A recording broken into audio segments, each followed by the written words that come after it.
से राज्य सौरगढ़ में राजा सूर्यकेतु और रानी संतान के लिए तरस रहे थे। कई वर्षों की तपस्या के बाद एक पूर्णिमा की रात रानी ने एक बेटी को जन्म दिया, पर उसकी आंखें नहीं थीं। राजमहल में मातम छा गया, लेकिन रानी ने उसे गले लगा लिया। राजवैद्य, तांत्रिक और साधु संतों को बुलाया गया। अंततः एक वृद्ध तपस्वी आशीष अत्री ने बच्ची को गोद में लिया और कहा कि वह अंधी जरूर है, पर वह संसार को भीतर की आंख से देखेगी। उन्होंने बच्ची का नाम विशाला रखा, जिसका अर्थ था विशाल दृष्टि वाली। समय के साथ राजकुमारी विशाला बड़ी हुई। वो आवाज़ों से चेहरों को पहचानती थी, ध्वनि से रंगों की कल्पना करती थी और हवा से लोगों के आने का आभास पा लेती थी। राजमहल में लोग उसे अंधी राजकुमारी कहते थे, पर दासियां उसकी सलाह लेती थीं, क्योंकि उसकी भविष्यवाणियां अक्सर सच होती थीं।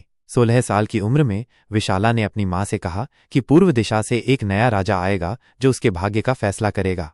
3 दिन बाद राजा अनंतवर्धन, एक तेजस्वी और न्यायप्रिय राजकुमार, सौरगढ़ के दरबार में विवाह के लिए उपयुक्त राजकुमारी की खोज में आया। जब उसने विशाला के बारे में सुना तो वो हंस पड़ा, पर जब विशाला दरबार में आई तो उसने बिना आंखों के राजा से कहा कि उसका दायां हाथ तलवार की मूठ पर है और उसकी आंखें शक से भरी हैं, पर उसके दिल में करुणा है। राजा चकित रह गया। उसी रात राजा को एक स्वप्न आया, जिसमें एक बिना आंखों वाला चेहरा उसे विनाश से बचा रहा था। सुबह उठते ही उसने विशाला से विवाह का प्रस्ताव भेजा। रानी बनने के बाद विशाला ने सबसे पहले राजमहल के पूर्वी कक्ष को खाली करने का आदेश दिया। जब कारण पूछा गया तो उसने कहा कि पूर्व दिशा से संकट की हवा आ रही है। वहां एक पुरानी दीवार में दरार निकली, जिसके पीछे एक गुप्त सुरंग थी जो महल पर हमले का रास्ता बन सकती थी। राजा चकित रह गया। इसके बाद विशाला ने भविष्यवाणी की कि दक्षिणी सीमा से एक सेनापति विद्रोह करेगा, और कुछ दिनों बाद ये भविष्यवाणी भी सच निकली। रानी की तैयारी के कारण राज्य का विद्रोह कुचल दिया गया और सौरगढ़ सुरक्षित रहा। राजा अनंतवर्धन अब रानी से सलाह लिए बिना कोई निर्णय नहीं लेते थे। ये देखकर महामंत्री कल्हण को ईर्ष्या हुई। कल्हण ने रानी को हटाने के लिए एक षड्यंत्र रचा। उसने एक दासी के माध्यम से रानी के कक्ष में एक विषैली धूप बत्ती जलवा दी, जिसका उद्देश्य रानी को पागल साबित करना था। पर जैसे ही धूप बत्ती की गंध रानी तक पहुंची, वह समझ गई। अगली सुबह रानी ने दरबार में धूप बत्ती सुलवाई और एक दास ने बेहोशी में कल्हण का नाम ले लिया। राजा ने कल्हण को कारावास में डलवा दिया। कल्हण ने जेल से भी अपनी साजिशें जारी रखीं। एक दिन राजा अनंतवर्धन गंभीर रूप से बीमार पड़ गए और राजवैद्य ने बताया कि उन्हें दुर्लभ विष दिया गया है। कल्हण ने अफवाह फैलाई कि राजा की बीमारी का कारण रानी स्वयं है और उसने राज्य हड़पने के लिए जादू किया है। कल्हण ने धर्मगुरुओं को रिश्वत देकर घोषणा करवाई कि यदि रानी निर्दोष है तो वह अग्नि परीक्षा दे। रानी मुस्कुराई और कहा कि उसकी अंतरात्मा स्पष्ट है और वह अग्नि में चलने से नहीं डरती।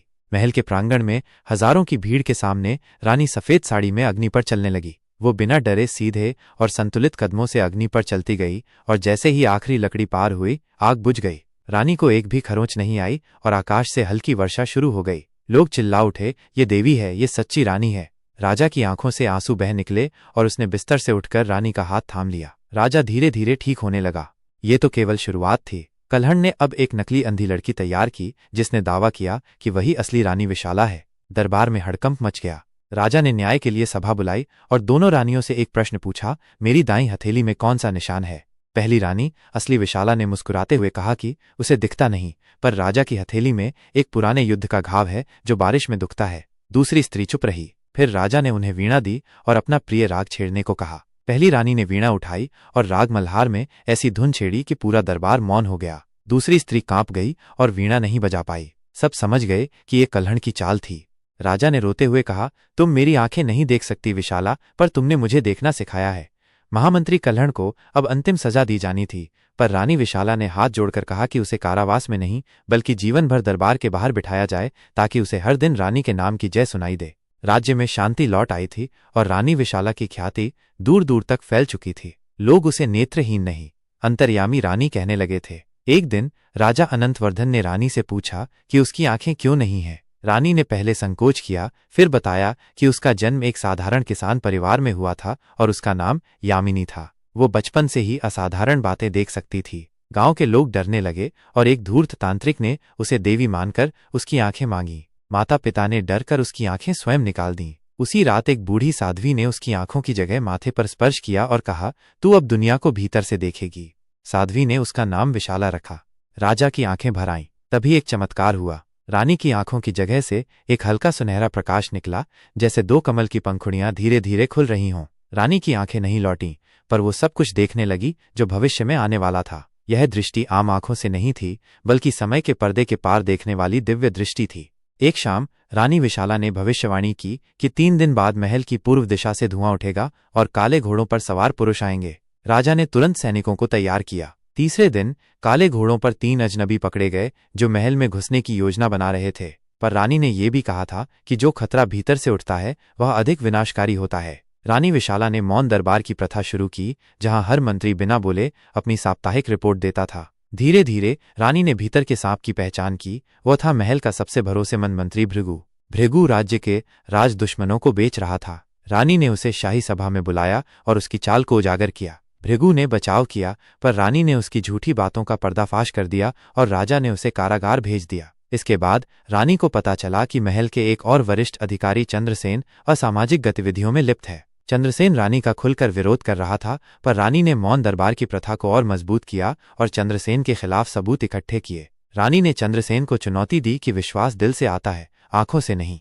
रानी विशाला ने महसूस किया कि केवल साजिशों को पकड़ने से काम नहीं चलेगा। उसने गुप्त जासूसों का एक नेटवर्क बनाया और अपने लोगों का दिल जीतने का फैसला किया। राजा के साथ मिलकर उन्होंने राज्य के गांव-गांव का दौरा किया। रानी ने पानी की किल्लत दूर करने के लिए नए कुएं बनवाए, स्कूल खोले और महिलाओं के लिए कार्यशालाएं शुरू कीं। लोग रानी से जुड़ने लगे और वो अब एक सच्ची नेता और माता बन चुकी थी।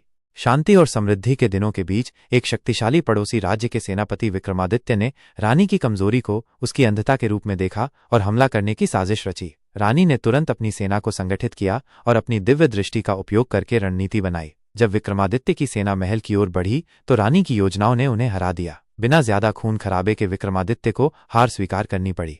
युद्ध की विजय के बाद भी रानी विशाला के दिल में अकेलेपन का एहसास होता था। वह चाहती थी कि राजा उसे केवल रानी के रूप में नहीं, बल्कि एक इंसान के रूप में स्वीकार करे। राजा अनंतवर्धन ने उसकी भावनाओं को समझा और कहा कि वो उसकी आत्मा की साथी है। उनकी बातों ने रानी के मन को शांति दी और उसके अंदर एक नया विश्वास जागा।